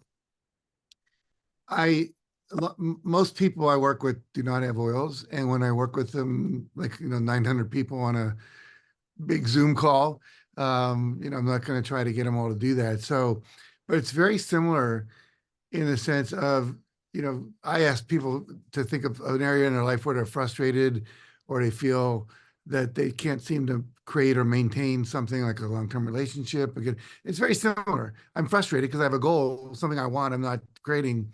And then how do they feel about that? What's the word that comes up? The focus on your body. Where do you feel the strongest sensation? And then go ahead and what's the emotion in that? Ride that back to the earliest time you can remember it. Notice where you are, how old you are, who's there. Did you make a decision or a limiting belief at that time? What was it? I have them go back as their current self and counsel them about how it might have been valuable for them to have that experience, and not to blame themselves. Their parents weren't worthy of loving. They didn't know how to love, so that doesn't mean you aren't worthy of love. So we add a little more of a conceptual stuff into it, and then I'll take them to create a new belief, as Ben did, and then I will have them do that into an affirmation and do the power pose thing with that as well. And I'll have them say it, 3 times with enthusiasm and strength.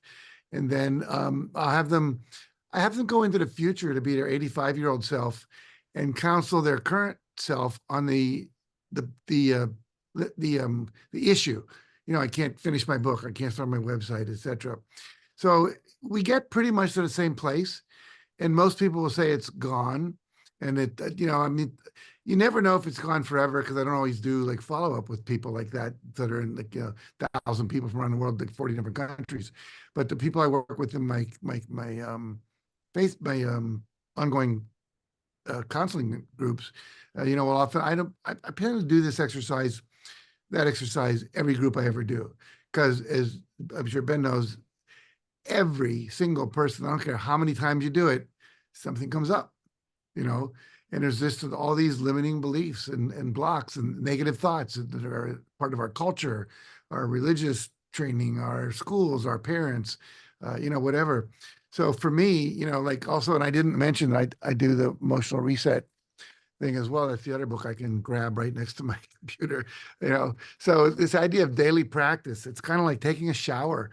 If you work in a factory, you get all sweaty, you come home, you take a shower, and you're ready to go. And the same thing emotionally, somebody cut us off on the freeway. Well, we had a little shock experience there, in that fight, flight, fawn thing that you brought up on the wheel, which I love, by the way. And I really love, Benjamin, the idea of having that smelling circle, those cards, I'm in. That's way cool. That makes it so much simpler for getting everyone to play, because I could send those out to people that are going to be on a smaller kind of, not 1,000 people, but maybe a 40 people Zoom call if I have an ongoing group. But I love this. I think this is more powerful. And the reason I do is I have not used a couple of these oils in months. And I did. And all of a sudden, I was sitting there going back to when I was overwhelmed. And it was like, I'm going through a transition. How do I transition my company? I'm 80 years old. Do I keep it going? Do I let it go? How do I do financial planning? Met with an estate planner, all that stuff. And I woke up at 5 this morning just thinking about all that. And when I wrote it down and what I have to do, I felt overwhelmed. And when I was doing the oils, I went back to when I was in high school. I hated homework. I felt overwhelmed by it. I hated it, but I had to do it. And all of a sudden I got up and it was like a chain of mail, those metal things that the guys at Lance Lot and those guys wore. It lifted off, and I just said, screw it. I'm not doing this homework. I'm not, I'm leaving military school. This is way too constrictive. I'm out, and I only want to do what's fun. And lately I've been noticing everything I do during the day where I get lost is I'm going down the rabbit hole of things that just fascinate me.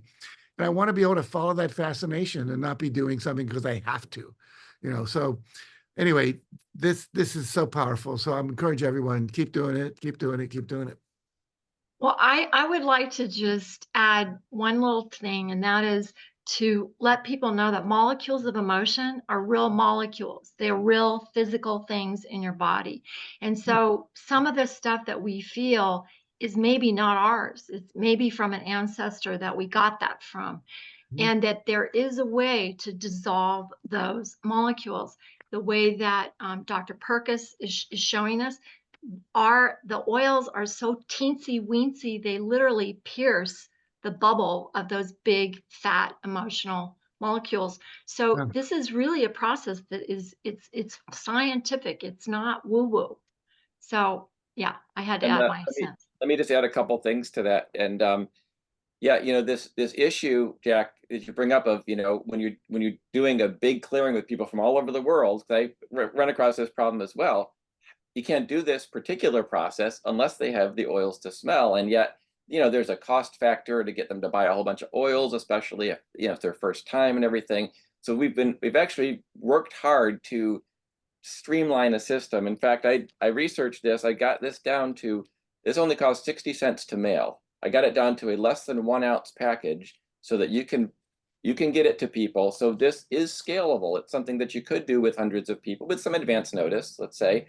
Also, I do it with with my psychotherapy clients. As soon as they register for therapy for me, because I do it online now, I send them one of these packets right away because I don't want to go too long without them having it. And in psychotherapy, we don't use this process every single time because sometimes people really do need to kind of talk and get to the place to kind of get oriented to where they're going. But once we have something that we can grab onto as a goal for them, I want those oils in their hands. So this is a way to do that. And I will also mention, because some people ask, will this work for people who have lost their sense of smell? Which sadly, some people have lost their sense of smell. It does work. We've tried it. And there's a couple reasons for that. One is because the sense of smell is conscious and unconscious. So even if you can't consciously smell something, it still is affecting your brain. Another thing is because of what Dr. Trish said, is that it's not just the smell, it's also the molecules themselves. They are going in and they are getting on receptor sites in the brain. They are triggering oxytocin receptors, they're triggering serotonin receptors, triggering even opiate receptors in the brain. And I have some of that research in the book that shows that. So even if they can't smell a thing, they're still going to get the benefit from this. So yeah, And then if you guys would add in the tapping that goes right into acupuncture and acupressure, because then you're going into all these molecules that have something to do with your entire body. Yeah, and ultimately, there are many roads to Rome. There are many ways of shifting. Once you've, even Tony Robbins talks about this, you get into a certain place and then you do something with your body to shift your physiology, or tapping is a way, or there are lots of ways to kind of do a pattern interrupt, and really what surprises me is why aren't more people using the sense of smell? That's what seems strange to me, because like once you've experienced it, you realize how deep and powerful and really how gentle it is. Because I used to do EMDR, which was using the eye movements back and forth for trauma therapy, and that's very effective, but it's also sometimes people feel like they got hit by a Mack truck with it because it's very intense, whereas the smell is very gentle and it's very, very fast. So you find what works for people, obviously. This process is also what we call a bottom-up processing, which means that we are letting the change come totally from inside and you're kind of arriving at your own insights. But some people process better if you do give them some more kind of like top-down concepts that they can work with consciously. Like identifying, what the message is. And so can you find what works for people? This is my life's work, is because this is a process that I've found. So my job is to kind of get this out to people, but ultimately I want all of you to take what you learn and then take it in whatever direction you can take it in as well. I love that you're doing this wheel of the aromas. And my request of you is if you can get them where they're preloaded, Yeah. I would use them in a minute. So, Yeah. so I encourage you to take it there. Okay. That makes it so much easier, because I think having all these bottles and getting them to people and that kind of gets in the way. But what you've done is it's a quantum leap breakthrough. Really, like if I was there, I'd pat you on the back. Okay. I'll consider myself patted. Thank you. And yeah, so basically, I mean, the more people who want to do this, the more we can scale something like this and get a system where ideally it's where you go to a website, you put in either you for yourself as a client or the practitioner or whoever puts in someone's name and address, pays a few bucks, and it gets drop shipped right to them. So that's the goal. Cool. Awesome. Any other Sort comments? of like send it cards, Dr. Perkus. I mean, is it Yeah, pretty much, like they would go in and you would have it all fulfilled by Amazon or something? Oh, well, yeah, by somebody. I don't know if Amazon's there yet. I mean, I'm sure Amazon would be there if there's money in it. They'll figure it out. But yeah, we'll have some. It's fantastic. How do we get those wheels right now? And then we have to get them in, and then we put the oils on. And then how long will the smell last on those wheels?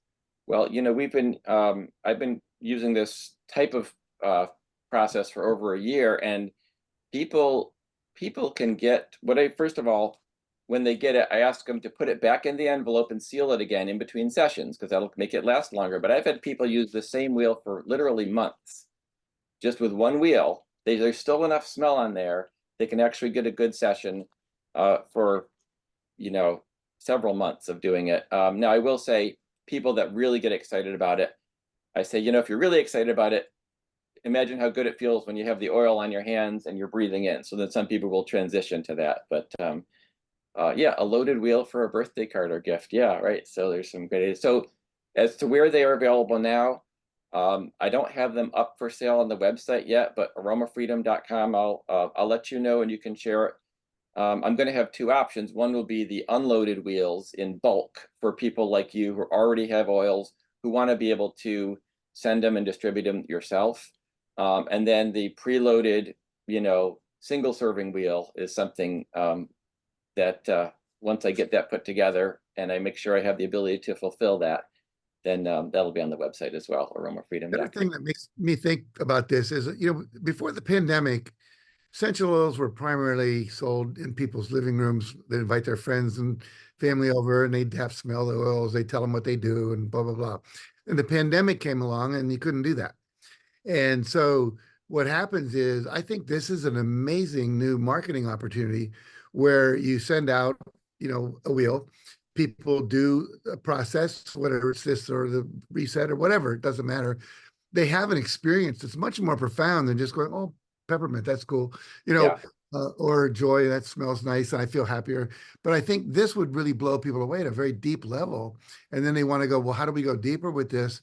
Let's get a feelings kit, or let's get these oils. And then you can introduce them to the rest of the opportunities, all the things you can do with them. And Jack, what you were talking a couple of days ago about just the numbers of people that need this work right now is just like off the charts. Mm-hmm. So the kids that are feeling hopeless, and I think our outreach in this group, this is a group of amazing talent. There are a lot of teachers, a lot of people that have done very well in their companies right now listening. And I think they can speak worlds of, this emotional trauma. And I think a lot of it was provoked, maybe not started, but provoked by COVID. And now it's just a mess because people can't deal with just regular life, regular kids, regular things that they have to do. And so maybe both of you could just kind of talk about the talent in here and how to use that talent to help people overcome these emotional messes that people are in. I think we all need to go stand on the steps of the Capitol and enroll people as they come out. No, I think teachers in schools, people in all kind of counseling programs, parents can learn to do this with their kids. It's just a matter of promotion and, whether it's on blogs or podcasts or doing more things like this. I mean, I use the thing I did 2 days ago that Chiki's referring to. We had about 1,000 people on there, 700 most of the time, from 40 different countries, as a way to enroll people into some of our deeper programs. And so doing this kind of thing like you're doing today, more places, and having people support you with their mailing list, I think is brilliant. And what someone wrote in the chat, who needs this? Yes, everybody. Nobody. I read this recently. Someone talked about, we all go through boot camp as children.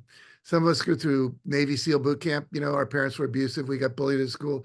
Some of us go through band boot camp. Life was pretty good. Our parents loved us and, we didn't get bullied too much, but maybe we didn't make the cheerleading team. Maybe we failed a test. Failing a test, if you're an A student, can be a trauma.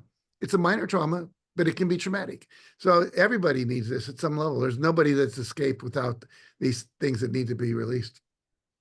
Yeah, and let me just add to that when you as a parent or a grandparent or someone who is around kids, once you know how to use this and you're aware of these principles, you can help kids in the moment. You can help it not become a trauma, because something only really is a trauma when the person doesn't have the ability to name the feeling, to process the feeling, to get their needs met, and to resolve it.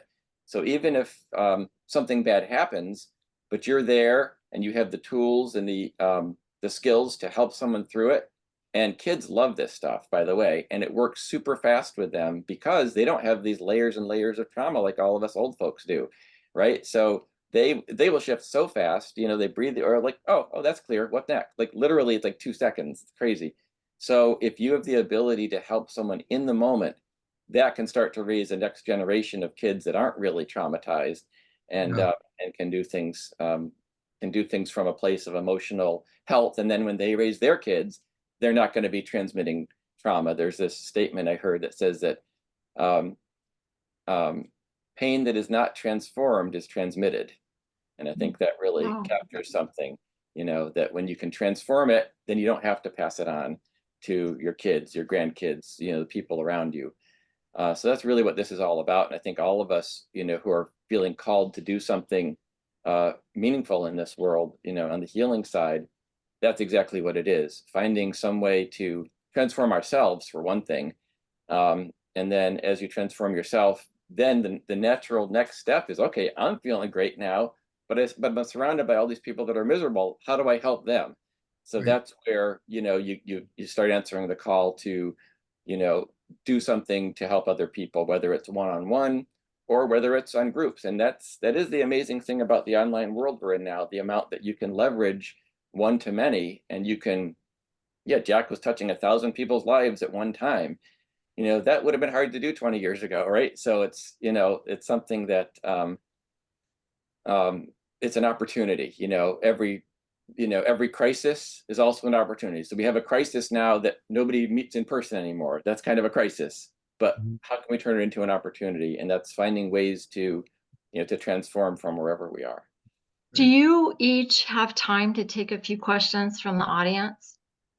I have 15 minutes and I got to go. Okay, if you guys want to ask a question of both or either, just how to raise your hand on the screen, and then Ellie can recognize you. And please keep it short. Don't self-promote. This is really a time to ask a question of Jack and Dr. Perkus. So just be mindful that there are a lot of people on the call, and maybe people have real needs that need to be met in this 5 seconds.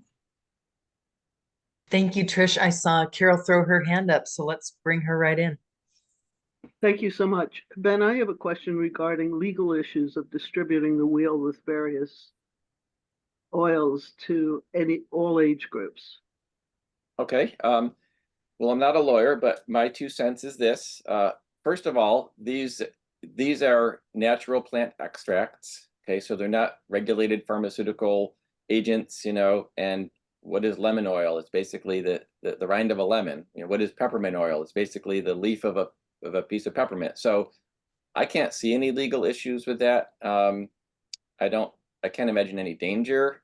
When you smell it, you're not smelling anything other than what you would smell if you smelled a piece of fruit or whatever. So I can't imagine an issue with that. My clients are ADHD people, and a lot of parents are looking for alternatives to medical solutions. And so I would imagine some pushback from people who are making money selling drugs. Yeah, what that really comes down to is about making claims. That's what when the FDA came after Young Living, that's what it was about. It was basically saying you can't say this will cure the C word, or this will cure the other C word, or this will cure. You can't use cure, treat, diagnose, prescribe, things like that. You can't use disease processes. So, but if you're promoting it, this helps to release negative thoughts, feelings, and memories. Well, none of those are diagnoses. This helps uplift you. Well, that's Right. not a diagnosis. So as long as you Yep. are mindful of how you are presenting it, that's the issue. Thanks. Thank you. Thank you, Carol. Thank you, Ben. That was a great answer. Mary, go ahead, babe. Thank you. This is a question for both Dr. Perkus and Jack, so either one. Essentially, everybody has a different way that we come into helping people. And I'm really interested in integrating this into whatever you spoke about, that you have a psychotherapy practice. Jack has a coaching practice. But again, I'm seeing it really as a one-on-one, because as soon as you're dealing with larger groups, you're doing a Zoom call, you have to train people and teach them. So I wanted to ask you if, just as you said, that people who don't have a sense of smell can still actually process it. Is there a way that you can use this process with people who are imagining an aroma? Could you call in the aroma of a rose? That's touching. I'm just touching on that point. If you have anything to say. I can address that. I think it depends on the person. I have had people, especially, say experienced oilers who are used to doing this, and they've told me that they were following an AFT session, didn't have their oils handy, so they imagined the lavender. And because they were so familiar with that smell, it actually worked for them and it shifted for them. Some people don't have as developed of an imagination and might not experience it quite as well. So I think there's kind of it depends on the person, I would say, but certainly possible. Did Jack have any commentary, or are you satisfied? I agree with what Ben said. Okay, great question, honey. Thank you. Shoshana, go ahead, babe. This is wonderful. Thank you so much. And I think it's sort of a continuum of working with nature and a map for how to do that. Because I think in this new earth we're all creating, it's like bringing our multidimensional selves through and activating this body electric and this interface for coherence and clearing is so amazing. And I was amazed at how the memories were so archived and intact in the movies and everything. But my question is, just from working with a lot of clients and my own traumas, sometimes we have a trauma, there's an accompanying neuronet repetitive kind of thing. So is there a separate process for dismantling that neuronet down the corridor when people are really into that repetitive PTSD thing? Or is it just doing this process will dismantle that naturally? That's my question. Well, again, I'll speak from my experience with this. Yeah, some people there's a little difference between somebody who has a more or less relatively non-traumatic childhood, and then they have something in adulthood that was traumatic. They will tend to clear much more quickly. People who have had, especially young and especially traumatic experiences in childhood, that really affects how their brain develops to begin with. So they're much more sensitive to triggers, and there can be layers of trauma that are all unfolded in each other. This process still works just by peeling the layers. And really, it's about working with a person where they are. So that's why we set goals in the beginning. What you might think is the trauma to work on might not actually be the trauma they need to work on. You might know that they were assaulted when they were 6 years old. So you might assume, well, that's what we're going to work on. Not necessarily. You start with them. What do they want? What do they need? Maybe they need to build up their resources and their empowerment and confidence before they're ready to tackle that. What's nice with this process is you don't have to make any assumptions. You just start every session saying, well, what do you want? What do you want this week? What do you want this week? And then the process only pulls up the trauma that's related to this goal. Now, granted, sometimes they'll slide into other things, but because we have the oils on hand, whatever comes up, we just follow the 4 steps of, thought, feeling, image, and body, and breathe through it. And I get into this more in the certification training. If you're working with people that have deep or complex trauma, I do want to have I want you a little bit more trained so that you kind of know how to follow the intricacies, but it's still the same process. It's just kind of, being aware of how it might unfold over time. Thank you so much. And it was so fascinating. Just one very insignificant seeming situation when I was like 2, I saw them as tributaries going into all these situations in my life, and the access and the divine order of the archive and how this is a portal into that is so beautiful. So thank you so much. Absolutely.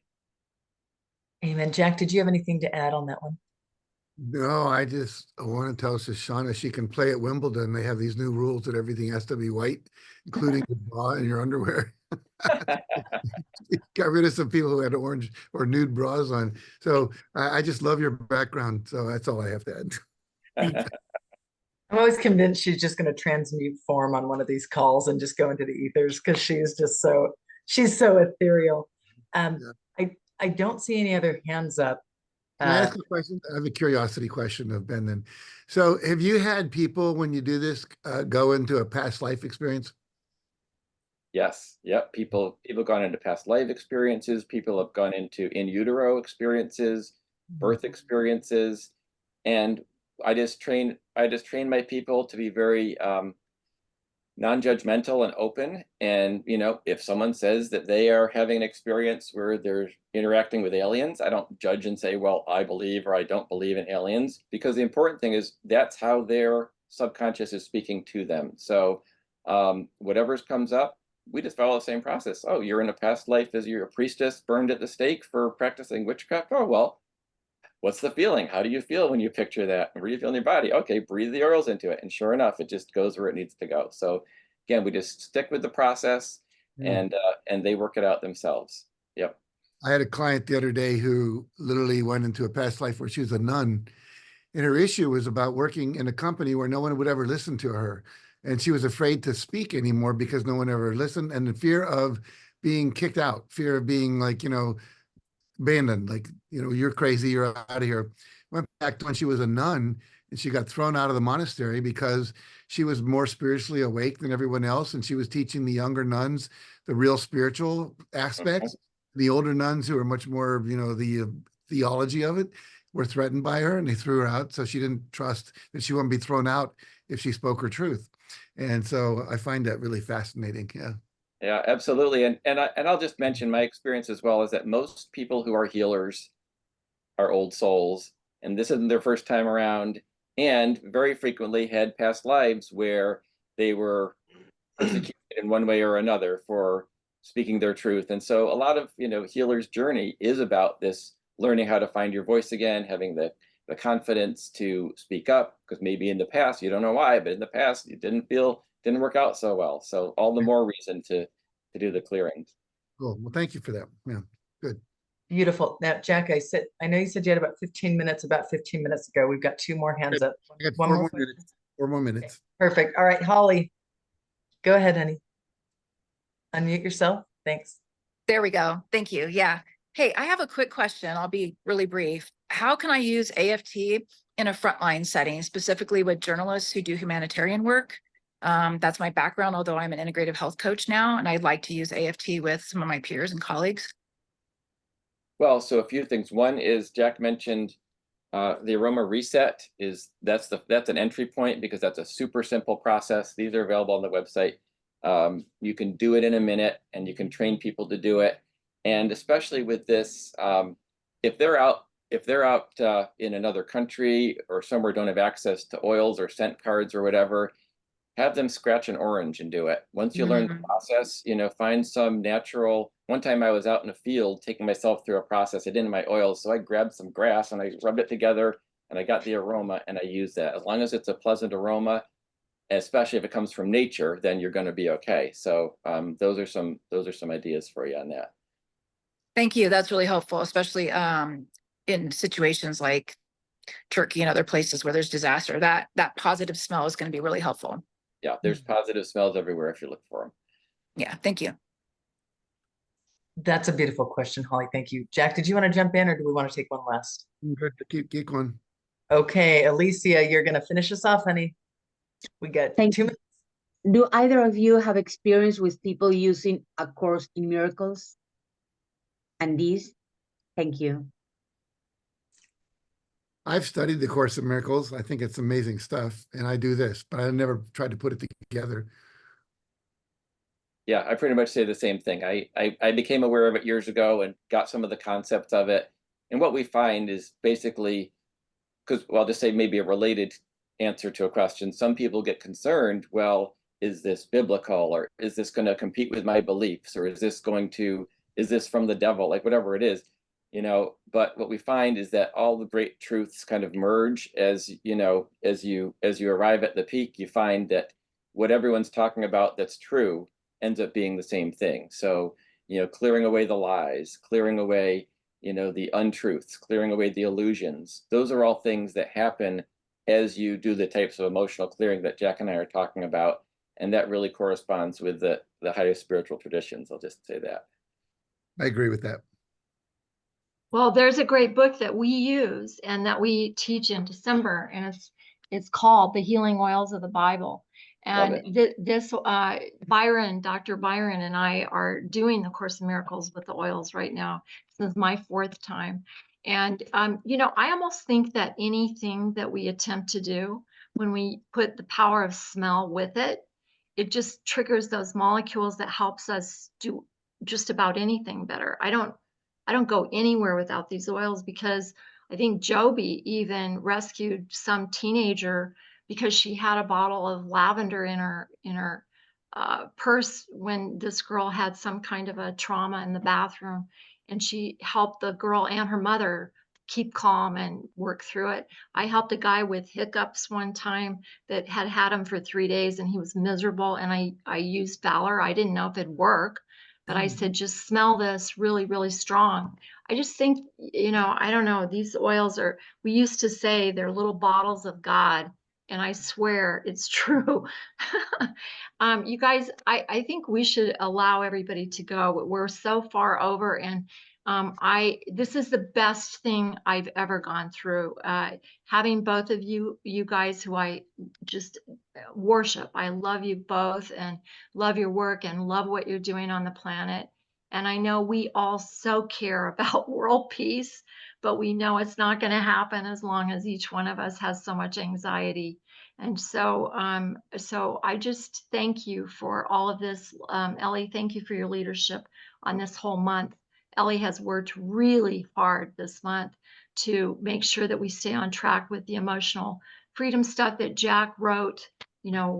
We started doing this particular seminar 4 years ago, July. And so we do it every July. But, and Jack, Jack walks his walk. I mean, Jack doesn't have to make any more money or sell any more books, or he just wants to help people. And Dr. Perkus, he just wants to help people easier. So he makes things that we can use over and over and over.